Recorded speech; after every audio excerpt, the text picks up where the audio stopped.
y a deux catégories de personnes sur la terre. La première menant sa vie en dehors de la présence de Dieu et la seconde menant sa vie dans la présence de Dieu. D'où vient la différence? La différence ne tient qu'à un seul mot, salut. Un jour, Dieu a décidé de sauver les hommes. Alors, il a lancé un appel et toute personne qui reçoit favorablement, qui répond favorablement à cet appel, passe de la première catégorie à la seconde catégorie. Le salut est justement l'objet de notre entretien. Je suis Simon Oko et ensemble, nous allons étudier ce concept, étudier les préceptes liés à ce concept pour permettre à ceux qui sont dans la seconde catégorie de s'installer confortablement avec un but ultime d'attirer encore les personnes qui se trouvent dans la première catégorie, car le cœur de Dieu soupire après une seule catégorie, celle des gens, des enfants de Dieu. Alors, on s'installe confortablement car nous débutons tout de suite.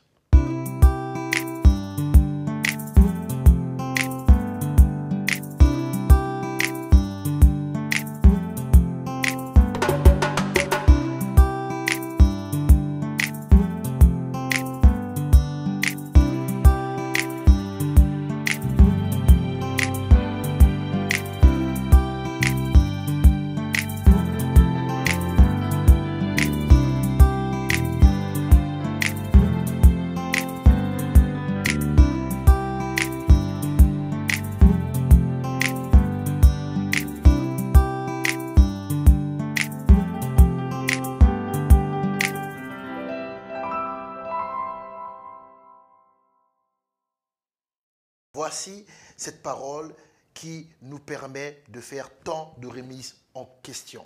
Parole du Seigneur. Il dit encore, un homme avait 2 fils. Le plus jeune dit à son père, « Mon père, donne-moi la part de bien qui doit me revenir. » Et le père leur partagea son bien. Peu de jours après, le plus jeune fils ayant tout ramassé partit pour un pays éloigné où il dissipa son bien en vivant dans la débauche. Lorsqu'il eut tout dépensé, une grande famine survint dans ce pays et il commença à se trouver dans le besoin. Il alla se mettre au service d'un des habitants du pays qu'il envoya dans ses champs garder les pourceaux. Il aurait bien voulu se rassasier des carouges que mangeaient les pourceaux, mais personne ne lui en donnait. Étant rentré en lui-même, il se dit, combien de mercenaires chez mon père ont du pain en abondance et moi ici je meurs de faim. Je me lèverai, j'irai vers mon père et je lui dirai, mon père, j'ai péché contre le ciel et contre toi. Je ne suis plus digne d'être appelé ton fils. Traite-moi comme l'un de tes mercenaires. Et il se leva et alla vers son père. Comme il était encore loin, son père le vit et fut ému de compassion. Il courut se jeter à son cou et le baisa. Le fils lui dit, « Mon père, j'ai péché contre le ciel et contre toi. Je ne suis plus digne d'être appelé ton fils. » Mais le père dit à ses serviteurs, « Apportez vite la plus belle robe et l'en revêtez. Mettez-lui un anneau au doigt et des souliers aux pieds. Amenez le veau gras et tuez-le. Mangeons et réjouissons-nous, car mon fils que voici était mort et il est revenu à la vie. Il était perdu et il est retrouvé. » Et ils commencèrent à se réjouir. En se basant sur cette portion des écrits, nous avons tiré cette conclusion. Il y a 2 catégories de fils. Il y a 2 catégories d'enfants. Les enfants rebelles et les enfants obéissants. Je précise et je répète, je ne parle pas des 2 catégories de personnes sur la terre, mais je parle de la seconde catégorie. Dans la seconde catégorie, ceux qui sont gens de la maison de Dieu, parmi ces personnes, on retrouve encore des rebelles et on retrouve bien évidemment des gens obéissants. Alors le but de ce programme est que ceux qui sont dans la présence de Dieu et qui manifestent encore une certaine rébellion puissent entendre ce message et pouvoir se réajuster, car il y a un grand danger pour ceux qui sont rebelles dans la présence de Dieu. Et nous avons déjà vu ces différents points. Aujourd'hui, nous allons nous articuler sur quelque chose d'important. La Bible déclare, et aujourd'hui nous allons voir le dernier point. Ce dernier point est ceci: il est temps de se repentir et de se tourner vers Dieu. Il est temps de se repentir et de se tourner vers Dieu. L'enfant rebelle, le fils rebelle a dit, « Je me lèverai, j'irai vers mon père et je lui dirai, mon père, j'ai péché contre le ciel et contre toi. » Bien-aimé, il est temps de se repentir. Depuis qu'on a commencé cette tranche, est-ce que tu t'es reconnu dans ce que nous avons énoncé comme point? Si tu t'es reconnu, il est temps de se repentir. C'est l'un des avantages merveilleux du salut. Même dans la présence de Dieu, si on manifeste encore la rébellion, si on manifeste encore ce qui ne convient pas à Dieu, on a toujours cette possibilité de se repentir et de changer d'attitude, de changer de direction, de s'humilier devant lui. Il est entré en lui-même. Aujourd'hui, est-ce que tu peux rentrer en toi-même et t'examiner?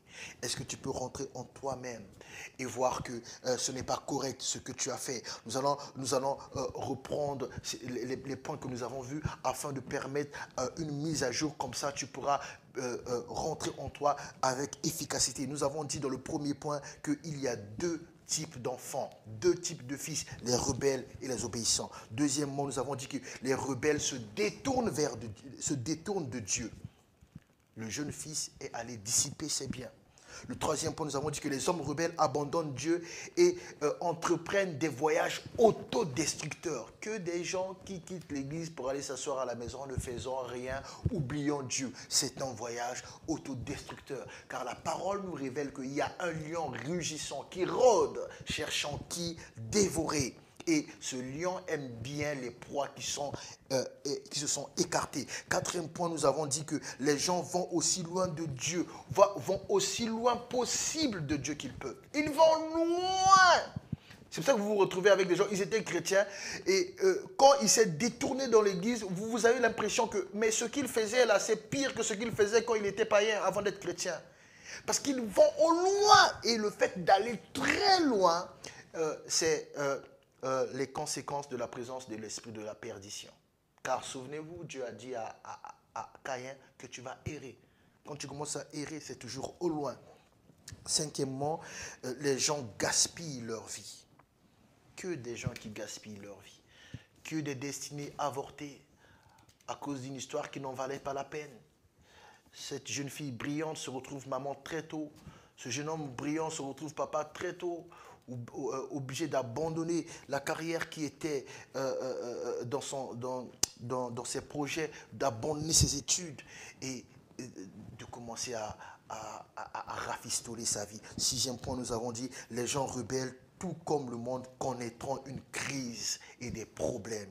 Bien-aimé, même dans la présence de Dieu, si tu es rebelle, tu connaîtras une crise et des problèmes. Septième point, nous avons dit que les personnes rebelles ne se tournent pas vers Dieu pour trouver des solutions. Tu as Dieu, tu es en train de chercher ailleurs. Il est temps de se retourner vers Dieu. Huitièmement, nous avons dit que personne dans ce monde peut t'aider. Personne.